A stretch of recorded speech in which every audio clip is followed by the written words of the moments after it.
What's up? Welcome into your Daily Buckeye Blitz for a Sunday. Sunday, freaking fun day.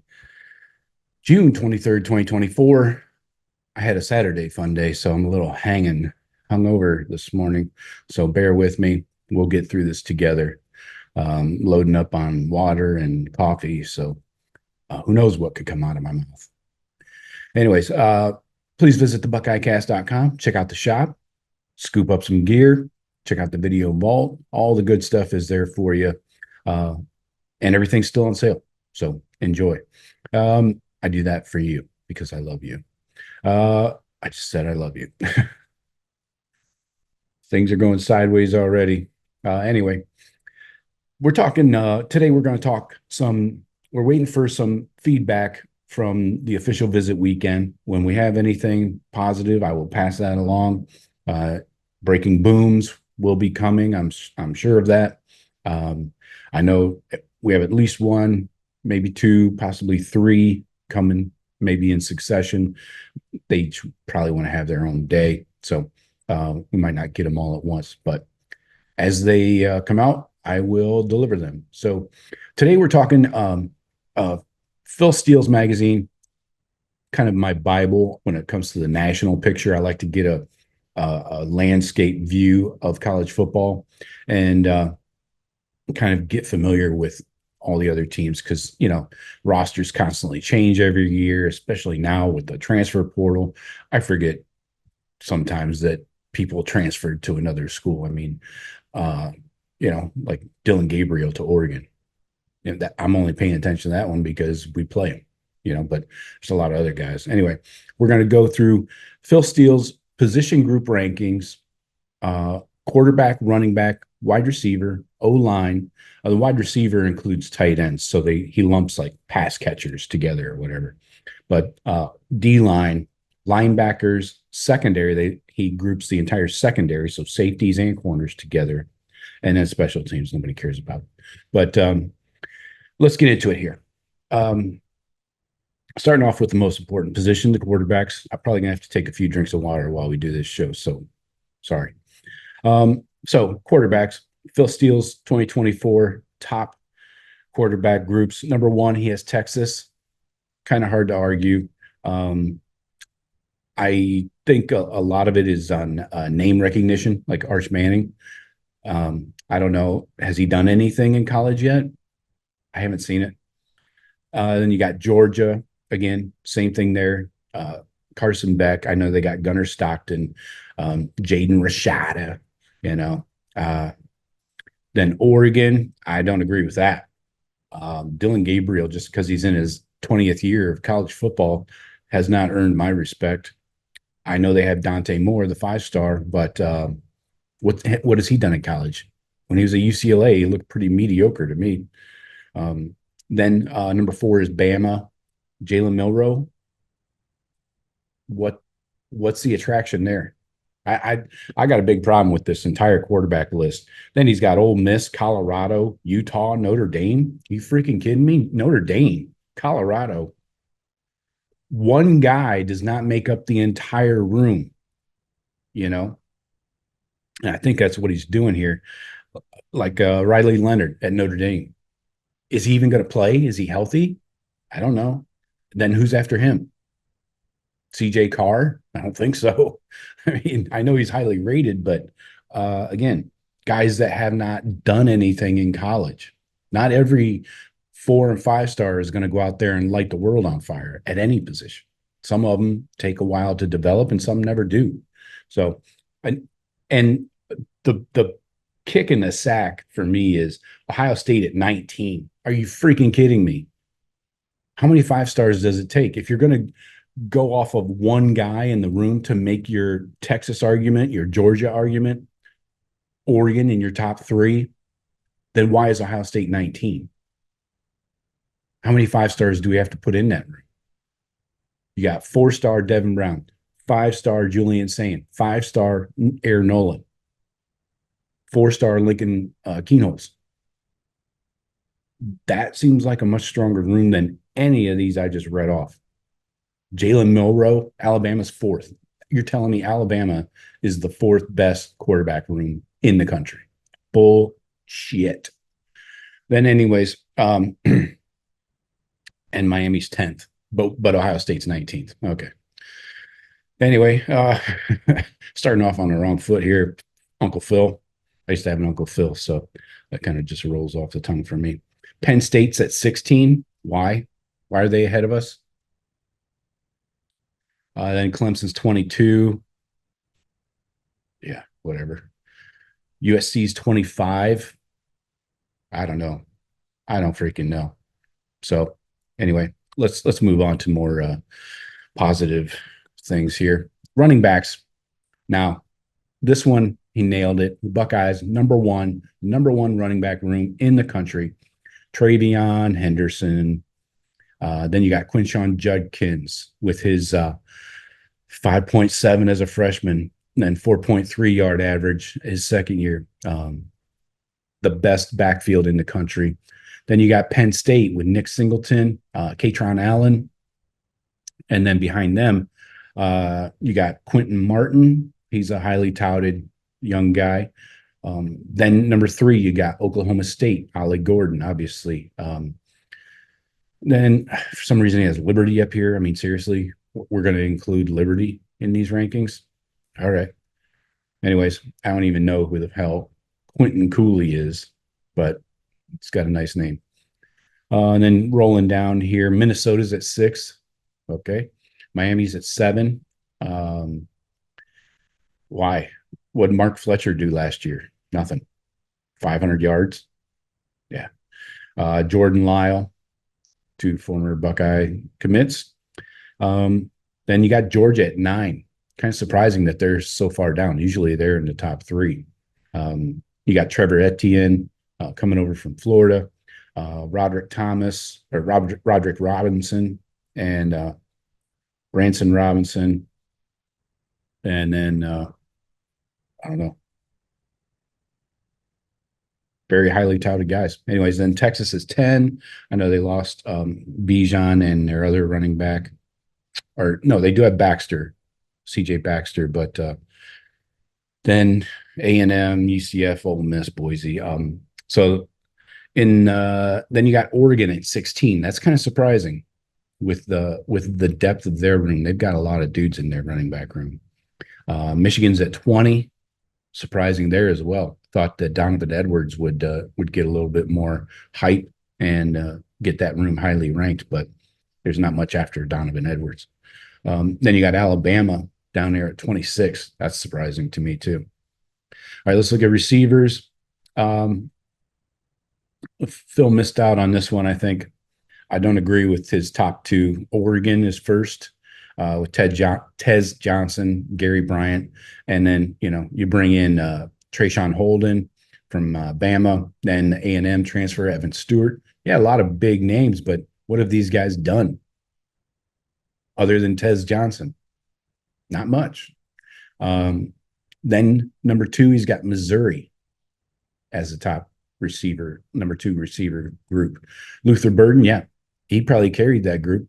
Mookie Cooper, what'd he do? He didn't have 500 yards receiving last year. Theo Weiss, the Weasel, 682. Then the tight ends, you want to throw them in? Great. They didn't do anything. So I disagreed. One guy cannot carry the room. Again, then the Buckeyes come in at number 3. If you're going to use highly touted freshmen, then how does Jeremiah Smith, Carnell Tate, Emeka Egbuka not trump all of Oregon and Missouri in their rooms? So I understand the Buckeyes don't really have a tight end, a dominant one that is a national guy. But anyways, then you got Ole Miss. Ole Miss is up here in a lot of these categories. They're in the top 5, top 10.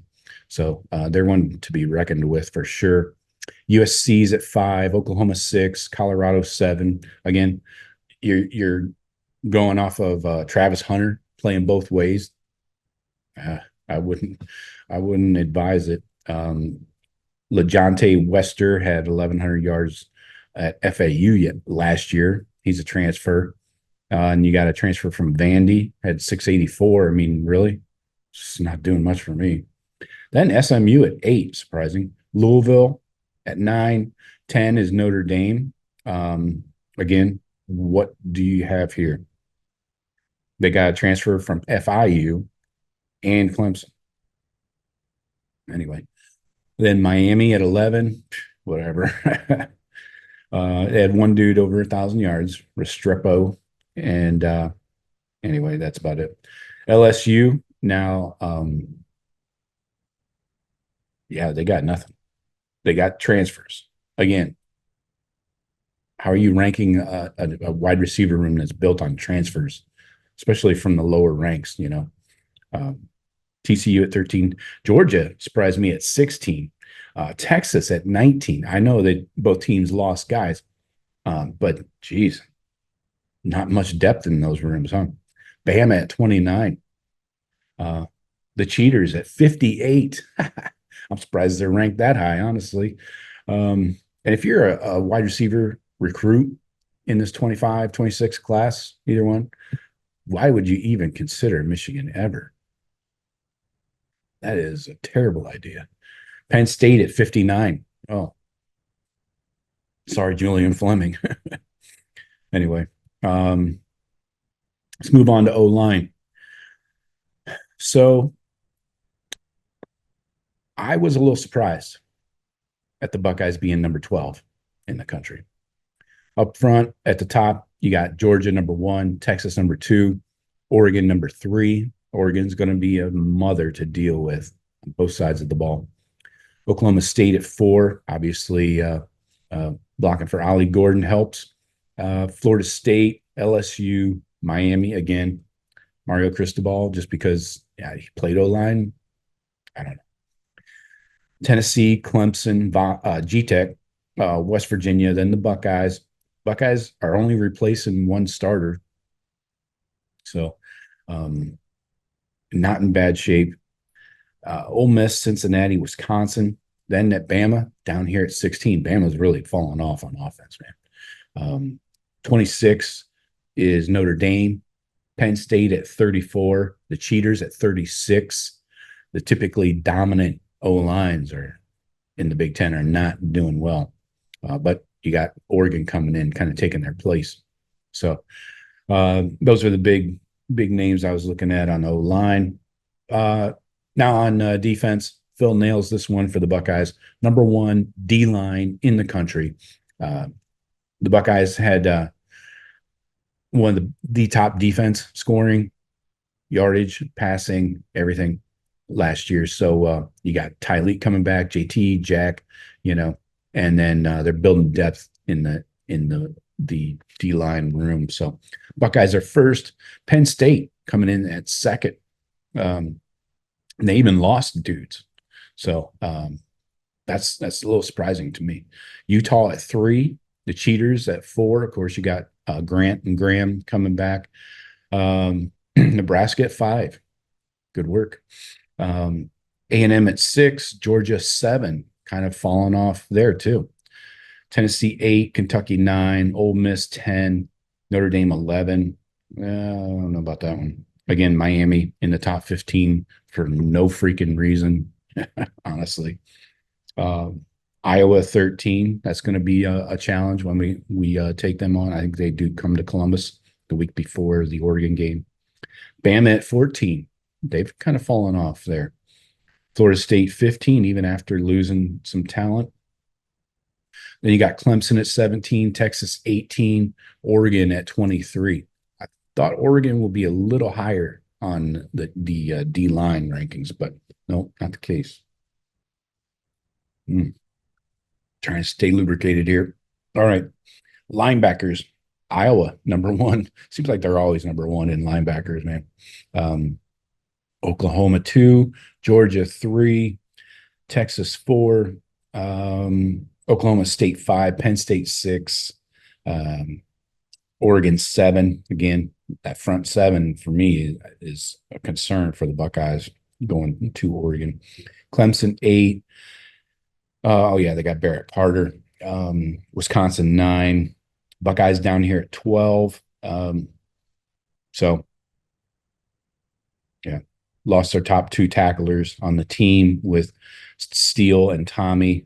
But then you got Cody coming in, starting once again. Sonny and CJ at linebacker. Gabe Powers is going to back up Cody. So this is a very strong, star-studded linebacker room for the Buckeyes, but we have not seen it on the field yet.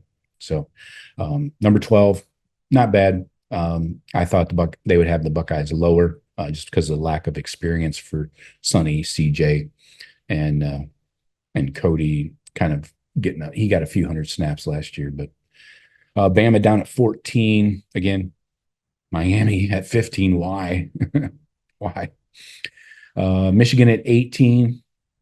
Notre Dame at 24. USC at 36. So some of the big schools there.